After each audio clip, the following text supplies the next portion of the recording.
পূর্ব মেদিনীপুরের হলদিয়া government sponsor high secondary স্কুলের ছাদে তৈরি হয়েছে আস্ত কিচেন গার্ডেন।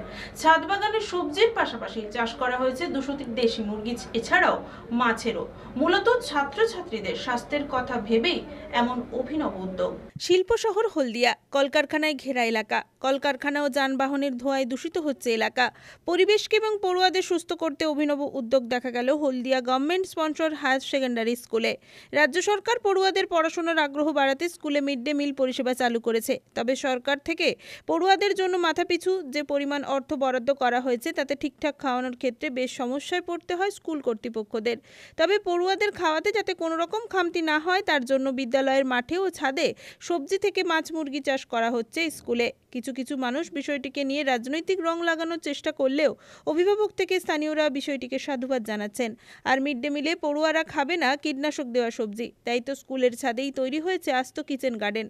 পূর্ব মেদিনীপুর জেলার হলদিয়া গভর্নমেন্ট স্পন্সর হায়ার সেকেন্ডারি স্কুলে দেখা গেল এই ছাদ বাগানের।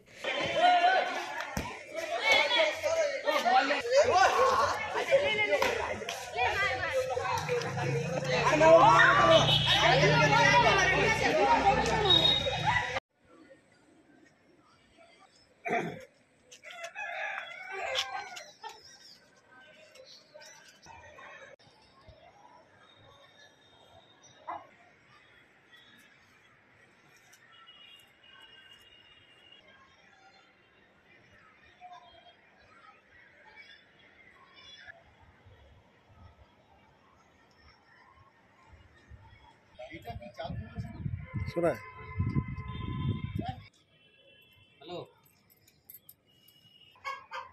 এগুলো অ্যাকচুয়ালি হচ্ছে দেশি। আমাদের যেহেতু স্কুলে চাষ করা হয় তাই এতে কোনো কেমিক্যাল মেশানো হয় না। আমরা সম্পূর্ণ টাটকা সবজি পেয়ে থাকি। তো আমার মনে হয় বাজারে সবজি কেনার থেকে এখান থেকে আমাদের স্কুলে যেহেতু উৎপন্ন করা হয় এটা এক প্রকারের ভালো। উদ্যোগটা অভূতপূর্ব বলা যায় না, কারণ কিচেন গার্ডেন এটা একটা government concept. Mid day meal থেকেও আমরা মিড ডে মিল ডিপার্টমেন্ট থেকেও কিচেন গার্ডেনের জন্য মাঝে মধ্যে সাহায্য আসে। তার আগেও ছিল। কিচেন গার্ডেনের কনসেপ্টটা নতুন কিছু নয়, কিন্তু যেটা মানে আমার স্কুলের ক্ষেত্রে সবাই প্রশংসা করছে সেটা হচ্ছে যে উপরে এবং নিচে সমানভাবে আমি বাগানের কাজটা করছি। বিশেষ করে বর্ষাকালে তো নিচে জল জমে যায়, কাদা হয়ে যায়, তেমনভাবে কিছু বানানো যায় না, কিন্তু ওই সময়টা আমরা ছাদে অনেক কিছু করতে পারি। যেমন এই মুহূর্তে আপনারা দেখতে পাচ্ছেন কুঁদরি আছে, লাউ কুমড়ো আছে, কিছু বেগুন আছে। এরপরে এই নেক্সট উইক আমরা অসময়ে যে ফুলকপিটা হয় সেটা লাগাবো। আশা করছি নভেম্বর মাসে ওটা আমরা বাচ্চাদের খাওয়াতে পারবো, যখন বাজারে ফুলকপি 100 টাকা 80 টাকা পিস সেই সময়। ছাদ বাগানে সবজির পাশাপাশি 200টি দেশি মুরগির চাষ করা হচ্ছে। মুরগি যে সমস্ত ডিম দেবে সেইগুলি মিড ডে মিলে পড়ুয়াদের খাওয়ানো হয়।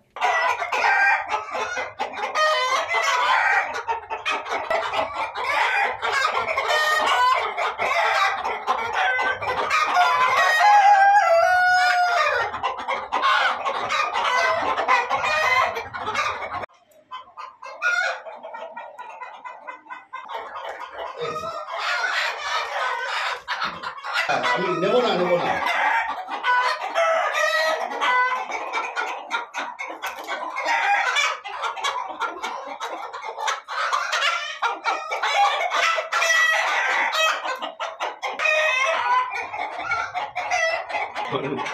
ডাকের আওয়াজটা সুন্দর আসবে।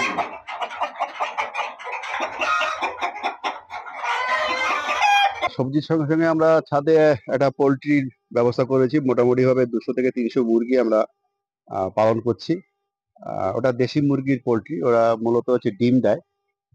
সপ্তাহে একটা দিন ওদের ওই ডিম এবং তার সঙ্গে কিছু বাজার থেকে কিনে আমরা বাচ্চাদের দিতে পারি। ওটা দেশি ডিম।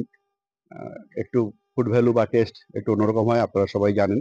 সবজি ডিম দিয়েই শেষ নয়, স্কুলের চৌবাচ্চাতে শিঙ্গি মাগুর মাছও চাষ করা হয়। এই মাছ খুবই পুষ্টিকর, ফলে মিড ডে মিলে পড়ুয়াদের খাওয়ার জন্য যা যা প্রয়োজন তা স্কুলের বাগানেই উৎপাদন করা হচ্ছে।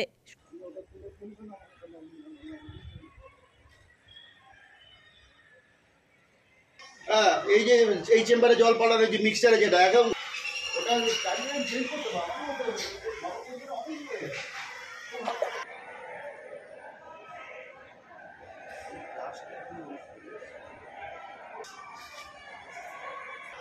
চেষ্টা করবো, আটকানো যাচ্ছে না।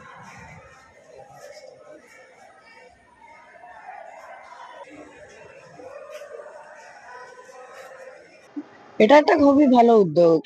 কারণ মাছ আমাদের স্কুলে বেশ ভালোই চাষ হচ্ছে, আর বাজার থেকে আনা হচ্ছে না। আমাদের স্কুলে ভালোই মাছ চাষ হয়। এই ডিমও তো ভালোই আসে, সেটা ভালো। আর সেই সঙ্গে কিছু মাছের চাষও রেখেছি। তেলা মূলত হচ্ছে শিঙি এবং মাগুর।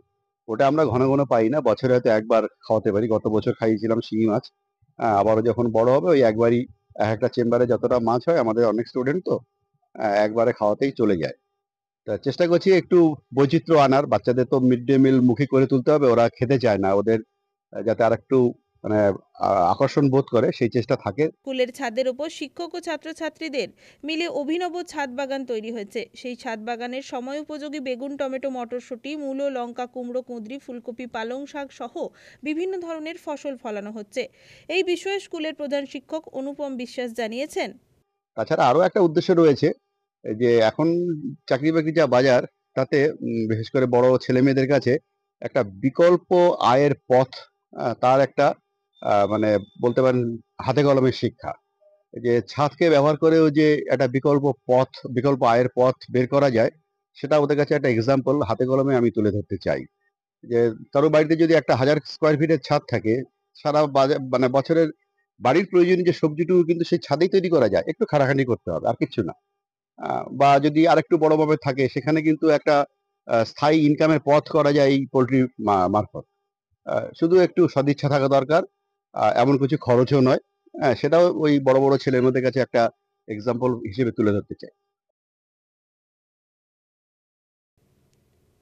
রঞ্জন মাইতির রিপোর্ট, খবর বিসিবিএস।